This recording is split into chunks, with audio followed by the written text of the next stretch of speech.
Excellent. So what we got here, Dave? Friday afternoon. It's not at night because they can see the daylight. It's Friday afternoon. And it's the winter. It's 2024. January. I've got a little From your throat. a little dry throat. So should we start the proceeds? Nobody be able to see what we're looking at here, but yeah, I suppose we should maybe have a. We'll have a little Johnny Walker, right? So we're going to explain. It's a bit chilly. We're going to explain that we're a little bit different this Friday. Right. Yeah, boy. What are we? Cheers. Cheers. Happy New Year. Happy New Year. Happy New Year. So, Happy New Year. So we figured that we should really go on with some of the past projects. Would you say that's fair to say? Past projects, yes. Current projects. No, this one's definitely a past project. I took this to bits about 3 years ago. So I had seen a few people commenting that watching the videos was like watching paint dry. Well, so here we are. You got to listen to the reviewers. No, there's been a few people out there, and I've seen a few videos over the years of people putting paint on. Now, putting paint on is as easy as drinking whiskey. It really is. I don't understand people's big deal with it, big problem with it. So we'll simply run through what I would say my top tips, facts are. So that stuff's your friend, right? Etch primer, that's your friend. Whether you've got bare aluminium, whether you've got bare Catalloy or original paint, it's not your friend if somebody's gave your car a coat of something from B&Q, because that will act like paint stripper. But if you can get that to sit on top of your panels, next stage is easy. Good stuff, that, and you can buy that on the old interweb for, I think you get about, well, the more cans you buy, the cheaper it gets.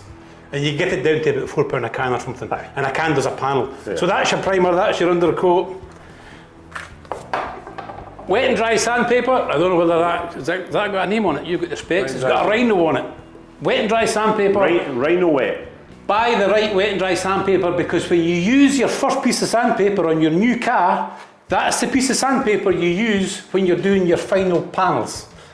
Same piece of sandpaper, because obviously the more you use it, the finer it gets. As the paint job goes on, the finer your sandpaper needs to be. So 240, that's just for rubbing down Catalloy, far too heavy. You want to be starting off with something 600 down to 1000 grade.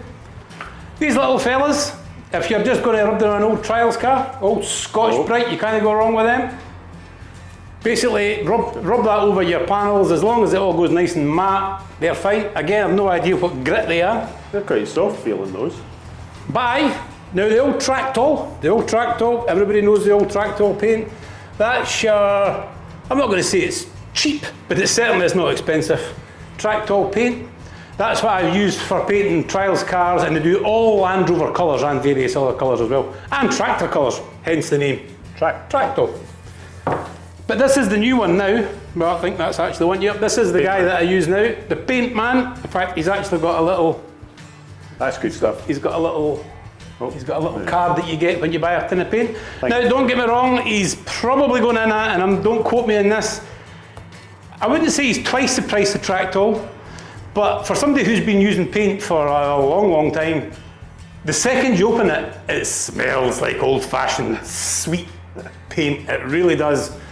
Takes you back to when paint was paint. Not that I'm suggesting it's got harmful stuff in it, but it's probably got harmful stuff in it. But it's still a synthetic enamel.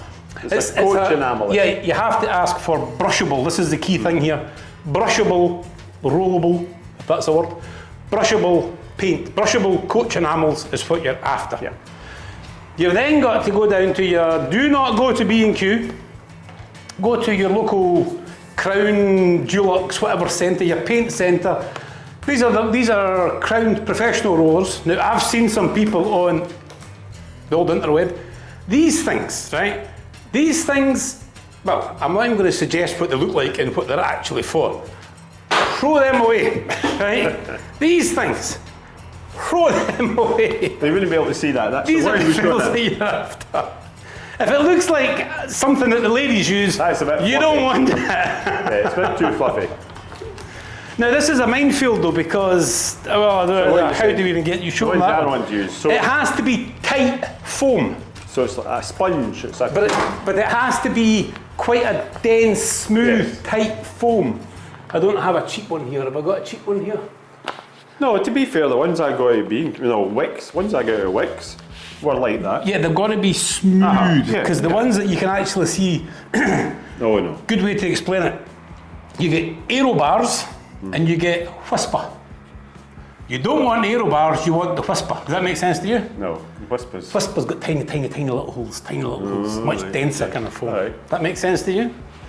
Right, so what have we got? We've got paint, and again, when you're in your paint centre place, ask for a pack of brushes. You'll get a pack of 5-6 brushes, 10 to 20 quid. Don't go to B&Q. Find your local paint supplier, go and see them. Paint man, I'm pretty sure unless you live locally, you have to order online. And it comes in a cardboard box, which I would never ever post a gallon of paint in a cardboard box, but there you go. Oh, you mean the tin? There's a tin inside the cardboard I box. was going to say. Otherwise it would go soggy leak at the corners.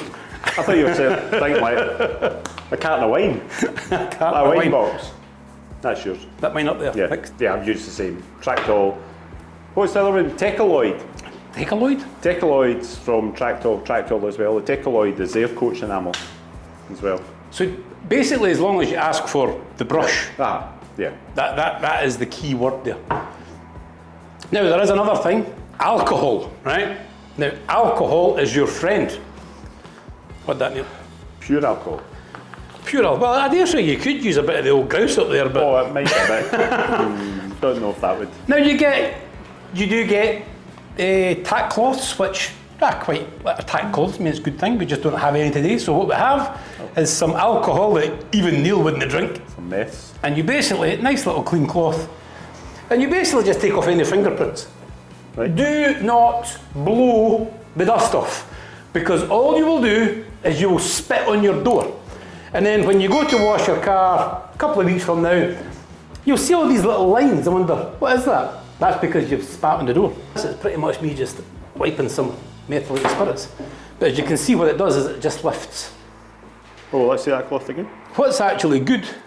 What's actually So it's good taken about- all the dust off. It's taking all the dust off and any greasy fingerprints, basically. What's good about this time of the year, if there is anything good about this time of the year, is that there's not a lot of. Oh, better put that down now. there's not a lot The of. glasses over there. Glasses over there. There's not a lot of dust flying around. Now there may be a fair bit of hot air comes out of me bang for it, but everything's moisture. pretty settled, yeah. Unless you've been maybe sanding down some catalloy or really going to town, most stuff is pretty much on the deck. So does the dampness of any slight dampness of any effect on this at all? Yes, I'm pretty sure if you read the back of the tin, it'll say that you always apply paint above 6 degrees or something, some technical Aye, thing. temperature-wise, yes. Temperature-wise. Temperature-wise, yes. But the thing about, I should maybe check this, but the Tecoloid actually, moisture helps it set. Oh, well, that must be some fancy. Coach enamels, varnishes is where you see it most. If it dips down below that 6 degrees, it can bloom. Aye. And you get this basically Yeah. like a cloudy effect in your paintwork. You mostly see Aye, it in almost- varnish. You don't almost really looks see it like so that. much in. Almost yeah, looks you like just that, get like you that. get shiny bits and flat bits. Aye. Flat bits meaning non-shiny, not flat. So I'm not really going to go into too much about the preparation of the panels, because there's plenty of people on YouTube that do lots and lots of preparation on panels. What I would say, if you're on a Land Rover, all of the fancy blocks and all of that stuff, no good in a Land Rover. They've got curves, even the doors, they all sort of go up and down. Wet and dry sandpaper, in the hand, go for it, pretty much.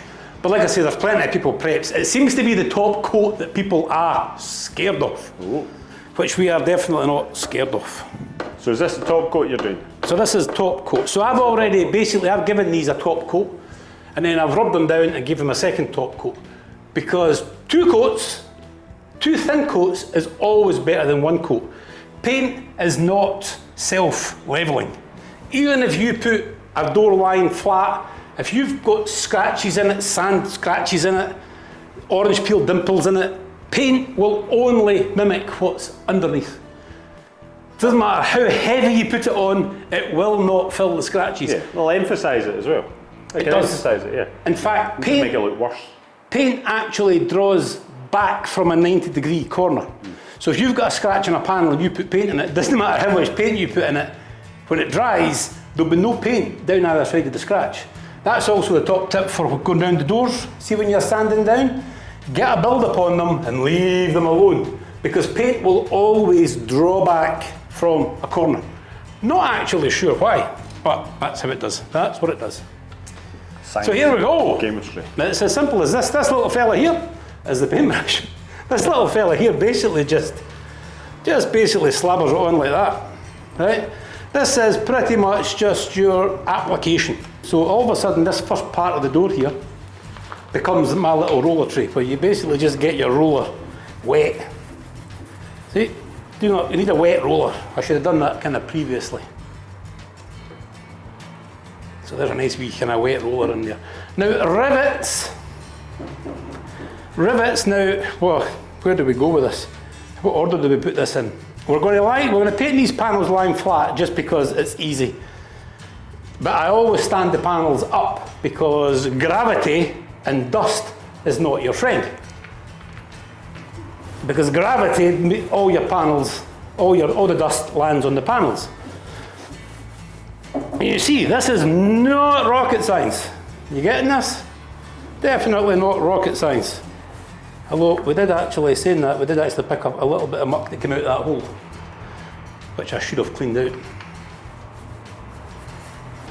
Speed's probably off the essence.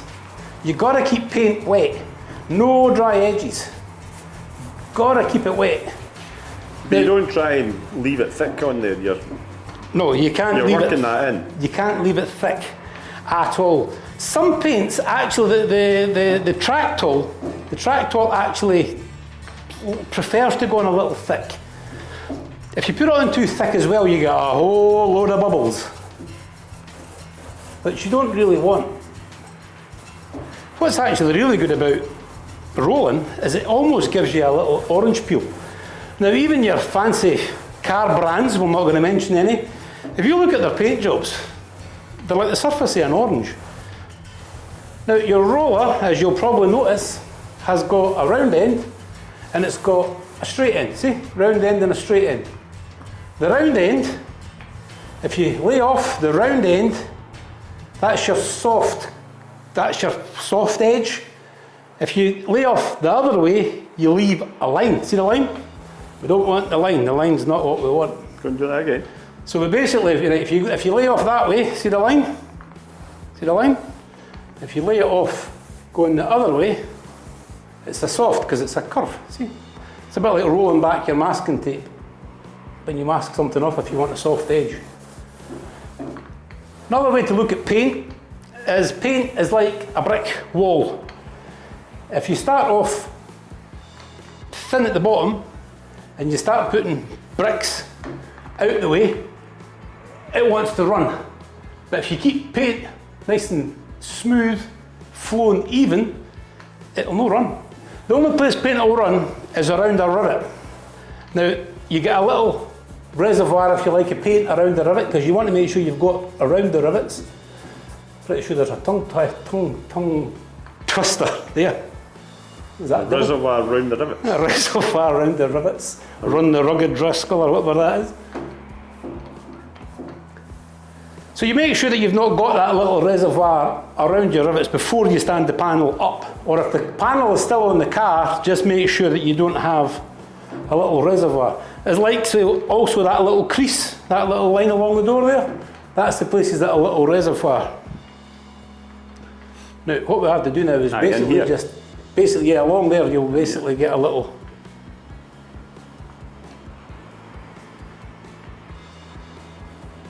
Now you've also got to remember. So you're running the crosshair, you're not putting any weight in that roller? No, basically just allowing the roller, the weight of the roller is what's basically doing the job there. Top coat will always flow out, which is why I use the etch primer as an undercoat. Or if you wanted to put two coats on, now the paint man, he does do undercoat, but I would just gloss it twice, top coat twice. So you're just slapping that on there? Pretty much, because it's all, well, if I was painting it, you put lines on it and then you bring them together. You bring them together. But basically, a roller is just a constant stipple, which is the easiest way to put paint on, and it's the easiest way to shift paint around. Also, you can thin paint. Usually when it comes to you from the paint man, or, well, any company really, if you find it's a bit heavy, like this is actually a bit heavy today because it's actually cold, I should have had the paint inside. Paint's made from oil, or the paint that we use is made from oil. So paint is thick on a cold day. So if you want your paint a little bit thinner, rather than thinning it, warm it up. I always remember my old tradesman nipping into the customer's house when she was away out to work, and he put his pot of paint on the cooker, and then we forgot about it, and it went on fire. That's not ideal. But it's probably, I mean, I would say the less you play with this, the better it will be. I mean, it really will.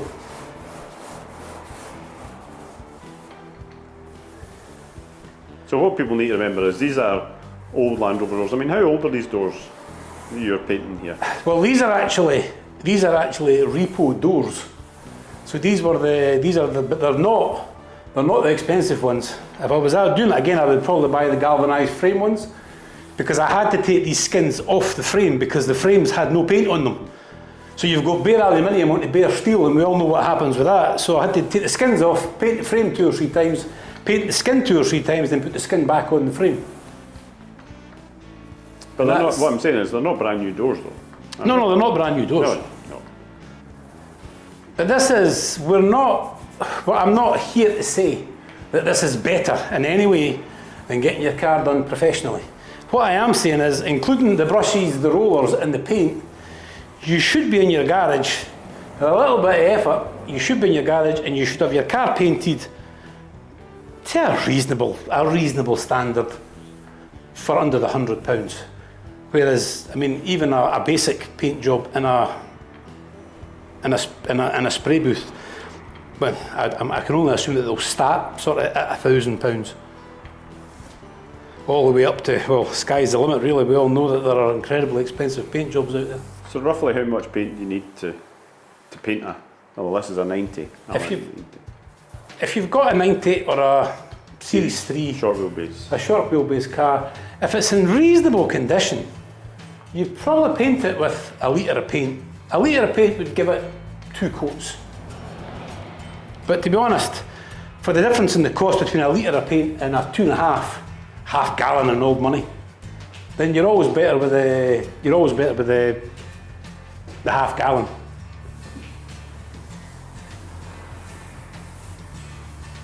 Right, we'll get a wee slabber on here to go some vertical. Here you can see me using all the grease of my hand, but it's never actually gave me any problems in the past.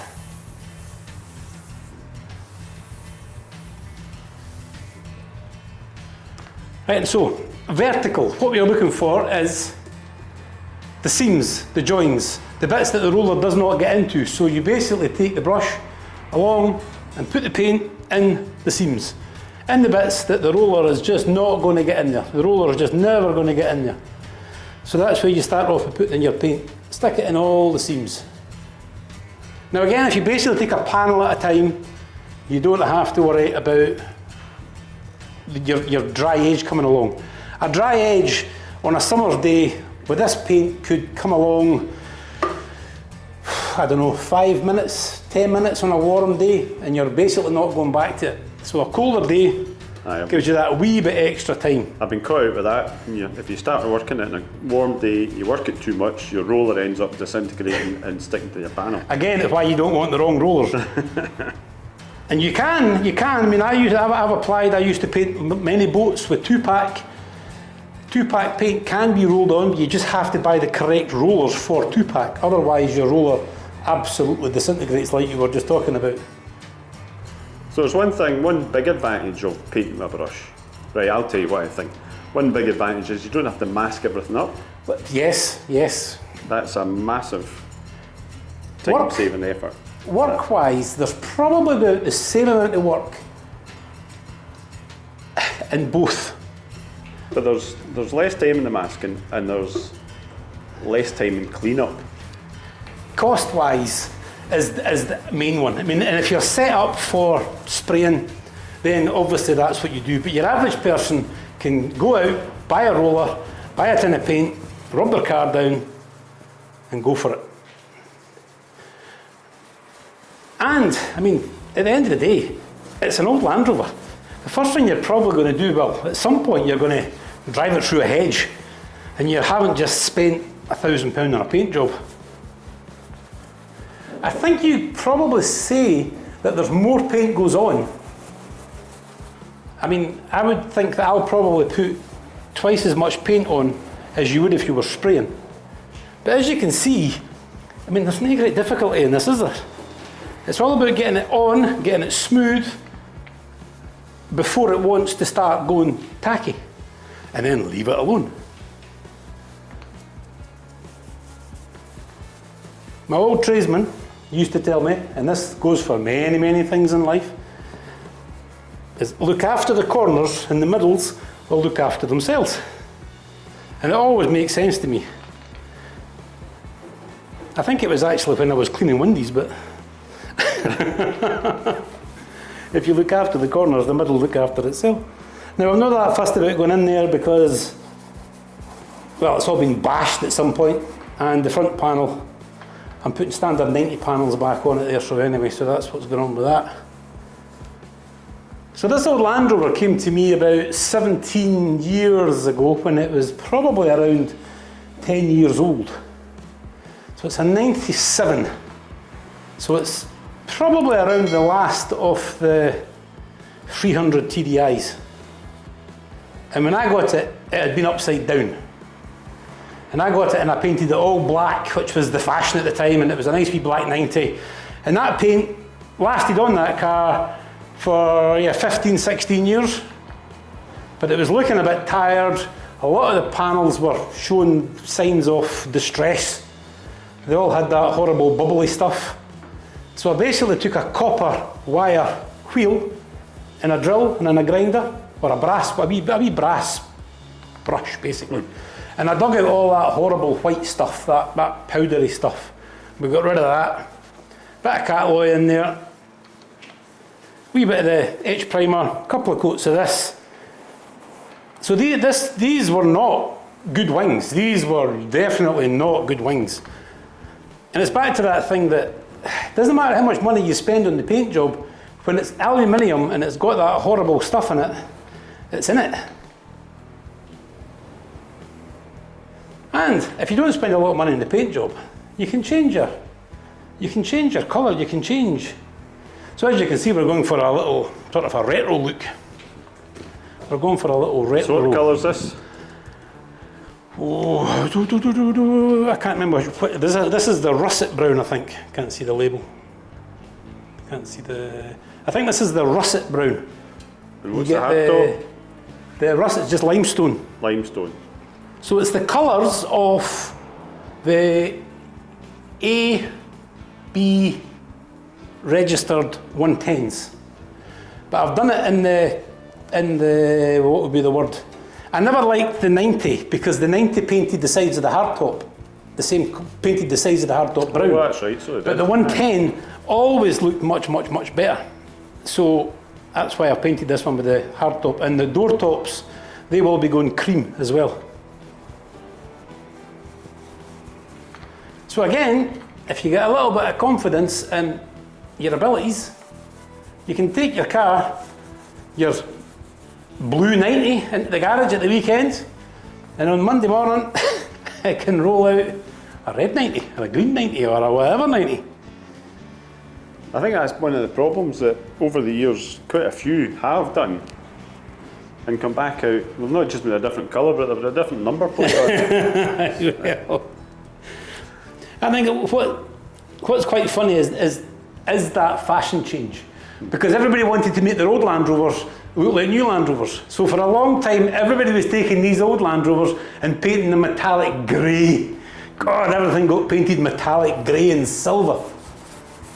And now we're taking, well, newer Land Rovers and making them look a little bit retro, or at least I am. I'm not quite sure if anybody else is. Right, we'll just crack on with this one as well whilst we're here. Whether you're... Well, that's handy. I am actually getting a bit dry. I see you're finding for yourself there with the whiskey there, Neil. Well, the thing is, you're fairly hammering on here. So what we could also have a little discuss I'm not is getting much of a chance to. whether we do more in-garage videos. Oh, sure we should. Because Neil and I do a little whiskey show every Friday. In fact, we had 75 Fridays last year. Or was it more than that? Yeah, maybe we should 80 something Fridays last year. maybe we should have more Friday mornings in the garage. Friday mornings in the garage. We might get something done then. Instead of trying to do the Saturday mornings in the garage, which don't work the same. You're putting me in the mood that I was quite liking the patina in mine, but you're putting me in the mood that I should be getting it painted. So the patina as well. Now, I have heard people saying that you shouldn't even talk about it because if it's not true patina, you should never fake it. I disagree.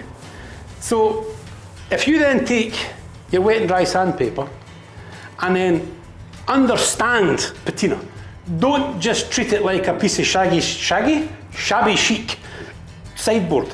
You've got to try and understand patina. You've got to understand the way that the door hinges. You've got to understand just where they wear in general. You take your fine sandpaper, your wet and dry, always wet, and just thin out your paint.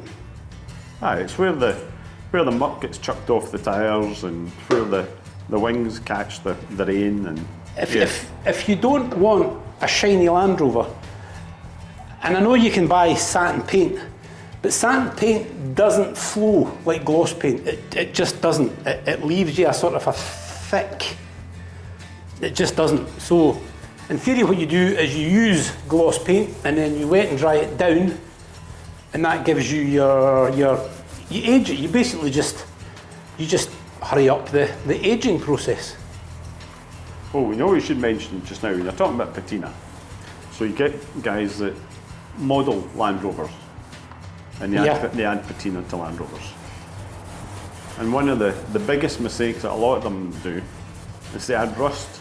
They add rust, yes, I've seen that. Yeah. Oh, okay, you do get the odd bits of rust in the Land Rover, but not usually. No, that's not right. usually in the middle of the panel. Unless you get some, there were some years that certain panels were made. John Crop and Octorada had a Series 3 with a steel hardtop and steel panels. No. I had a Series 1 with not an 80, so it wasn't that word, we can't say that M word. It was an 86 and it was a steel door and a steel door top. So somewhere along the lines, I don't know whether it was Land Rover that made them or whether somebody else copied them, but you did get some steel parts. Another bit here, say there's a hole in the wing. See if you go over that and if you lean heavy on the roller, it turns into a printer. So you'll basically get that shape there. Right. So you basically just make sure you don't do that. And if you've got the thinner rollers, that's the kind of thing that they do. They leave, it's just like a sponge. It leaves you lines. It's just not good. As you can see, and I know I've been doing it for a while, but it's no rocket science. It's just no difficult. It's just about getting the right materials. So as you're going on, you start off, you get a bit of weight behind the roller when you're starting off. Yes, as you're closer you get to finishing off, the lighter and lighter that's it. The weight you're putting on there. Until you're basically just using the weight of the roller to make sure that you're taking out any. Now light. you're always going to get things landing on it. There's always going to be stuff landing on it. What you can do, if you take sort of 2000 grade sandpaper, wet and dry, always wet, you can polish all of that lot out with wet and dry sandpaper. You can remove all the little nibs and then you can get a polishing mop on it and you'll bring it back to a shine, because shiny paint is shiny paint, even if you flatten. So see like that bonnet there, if you took a polishing mop to that bonnet, it would go back to that. Yeah. But You're just adding extra, But we're Land Rovers. extra layer. They're Land Rovers, so we're not going to be getting anywhere. So what do you think of the Johnny Walker for a job like this? That's a very nice. It goes quite well. The Johnny Walker and the smell of the paint just matches perfectly. The actual Land Rover puts me in mind of Stuart's Cream of the Barley, but I think it's just the colour scheme. So here's one they did earlier. The back quarter panel. They were done at the tail end of last year. They've got a fair bit of dust on them now. But they've just been done the same way. Done in exactly the same way.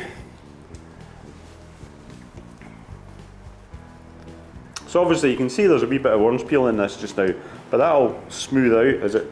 Yeah, and if you've It'll got lose some of that. the Tractol bubbles, but again you play with it till you can't just leave big bubbles in it.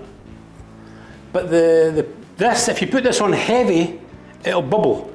But if you put it on at the right sort of depth, it doesn't seem to, well, so see there it's heavy. That's not even that, it's not really bubbling. The right roller, and the right paint, and it doesn't bubble. Basically, if it's bubbling, you've got the wrong paint and the wrong roller. But the Tractol does, the bubbles do come out. You have to just have that, again, do a couple of panels, get a bit of faith, find out what it does. See, there is wee bubbles there, but the time you go back to them and take it out that little bit thinner, they disappear. So this is also going to get the limestone stripes that the 110 got along the side. Aye, yep. So I'm going to get the 110 county station wagons Graphic. and Are you the gonna graphics. paint? No, I'm just going to get the graphics. You can buy them. I was going to get the Boyne Stirling to make them, but you can't buy them. So I'll just buy them and basically take the back door out, pretty much. Well, I've got the digital files for the county ones. Yeah, the white, the cream stripes with the wee county written in the back quarter. Yeah, sort of chevron one. So that'll be the sort of the finishing touches, if we ever get to that stage. But yesterday I got all the seats in it, the seat belts in it. Did you? Yep. Oh, so you have. So the floors are in it. What was in? Top tip, do not drop a reproduction seat belt, or you'll see the inners as they spring out all over the floor. Oh, Yep, brand new seat belt, dropped it on the floor, the end plastic cap popped off, and it was like an overwound grandfather cloak as it whang all over the place.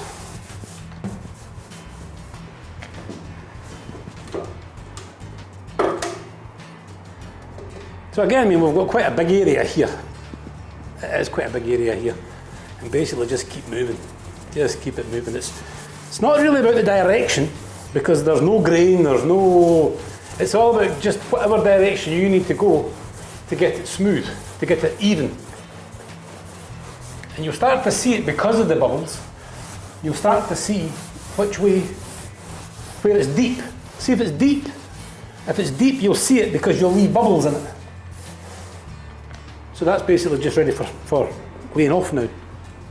So again, we've got rivets here and we're on the vertical, so I've painted the bottom of this bonnet the first time round, so I'm not going to bother painting the bottom of it again, or the back of the bonnet.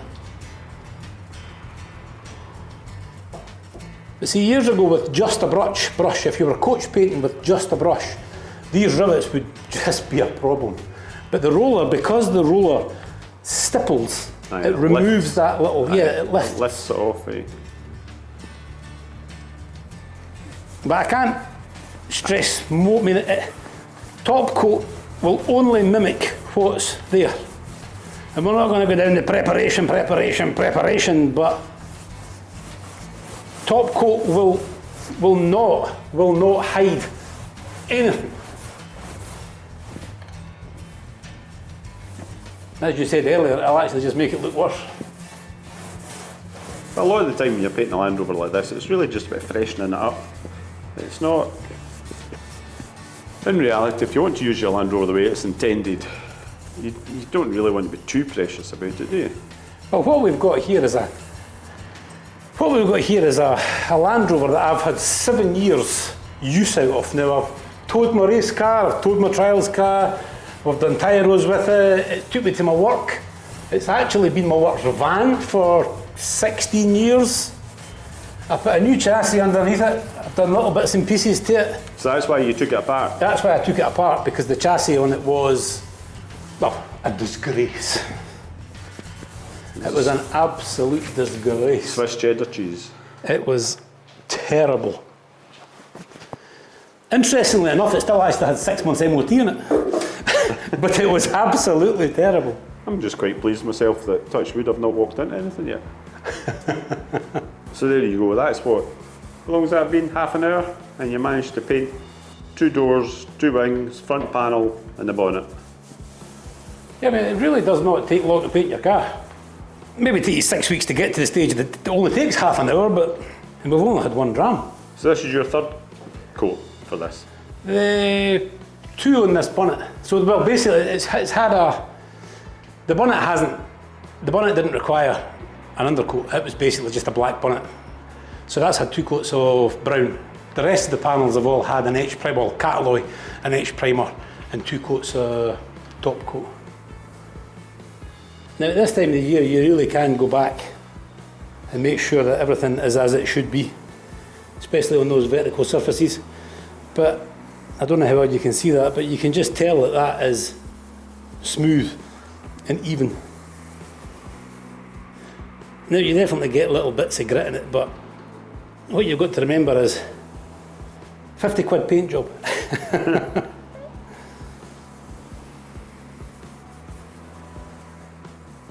It's all these things. The more particularly you can be in the cleaner the environment you can have, then yes, it can all help at the end of the day. But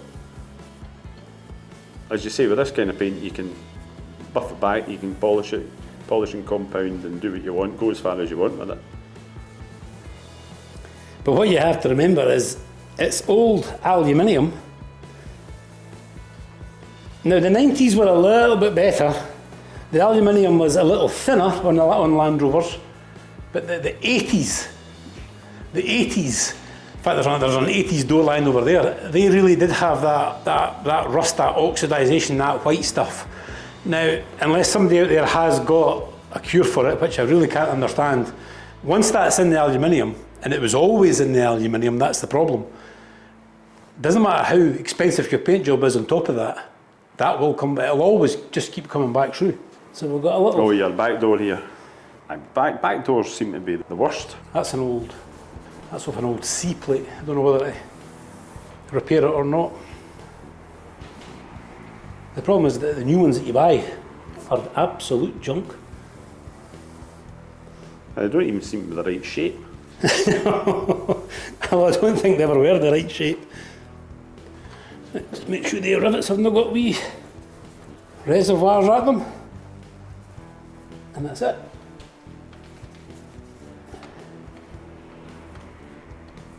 So that's Neil and I in the garage on Still Talk. Excellent. So let us know if you want us to do anything else. As long as there's no changing wheels. I hate changing tyres, so I hate changing tyres.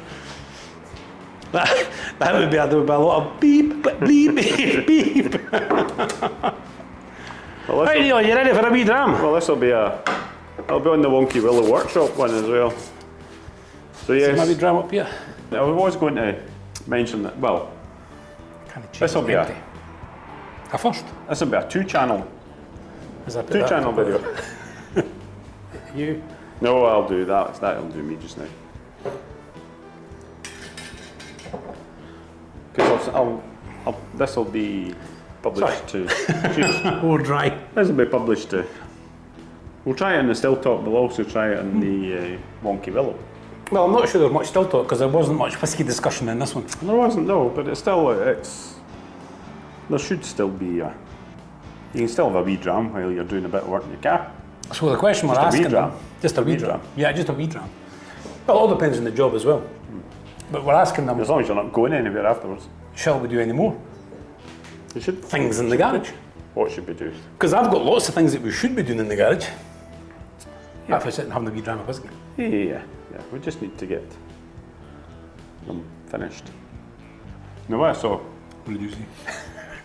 which is totally contrary to what you were saying earlier, popped up. And it was a Dennis fire engine. And I was thinking of Bad Chad. I thought, he built that flatbed. All that. How cool would that be? A Dennis fire engine. Basically, leave the sides on, and you take all the gubbins out the middle, and your car fits in the back. Well, the car fits in the back. Aye. All right, so you're going for a car hauler. I'm with you. Yeah. Aye. I've got a 101 someplace that we started off as a car hauler, and it's still someplace. We should drag the old 101 into the workshop and just get it, because it's just needing titivated. It's just needing little bits and pieces. It's needing a bit of love. A 101. So what's a 101? The 101 is military, forward control, mid to late 70s, I think. Aye. So there was a time that all these forward controls were quite popular, wasn't there? Because there was Jeep did their forward controls, and Oh yeah, because it's all got everybody to do with seemed to it's do- taxation on load and length of vehicle. So basically, somebody realised that if you move the cab forward, you get a lot more load space for your money. the payload. So the old cab over, it's quite, you'd have to go back into it, but it's got something to do with taxation class. So it's a weight of a vehicle. But somebody realised that we're sitting in the middle of the vehicle and we've only got a little bit at the back. Aye. Whereas if you sit at the front of the vehicle, you've got extra load space, but it's still the same class vehicle. So it's a COE. So a COE, a cab over Cab engine. over engine. Aye. Oh well, we'll need So to we have dig a that cab out. over, yeah, we have a COE, Dig it out. we have a cab over engine, which we need to bring in. Yeah, we'll dig that out. Dig that one out, and And we have a couple of trials cars to fix. I'll get my gearbox sorted and the Ruger one. And it's also making another noise, so I'll need to get you out. That's what we could do. We could diagnose the problem in mine. If you think you're going to Let's see con this me motor. into coming into your bit to take a gearbox at you. No, I just want to work out what the noise is. Alright. So I'll sit with the screwdriver as you drive down the street. Yeah. Well, you just have your head out the window and see if you Yeah, and can I'll work go, it. you're right enough, Neil, it's the gearbox. I don't know what it's. No, I was out the other day there and trundling along, and it just off the front end somewhere. It's definitely coming out of four-wheel drive, that's the obvious thing. Oh, So aye, the wheel's it's not not kicking, doing it's that. definitely not No, doing no, that. No. So anyway, it's on trailer under the carport now, because the other one's in the garage to fix it now. Or what we could actually do on this Land Rover page is we could just actually stand here, two men in a garage, talking about what we're going to do. Well, that's That's what everybody else does. does. So cheers. Right, cheers. We shall go and do a proper Friday night on Still Talk now that the Friday night is coming in.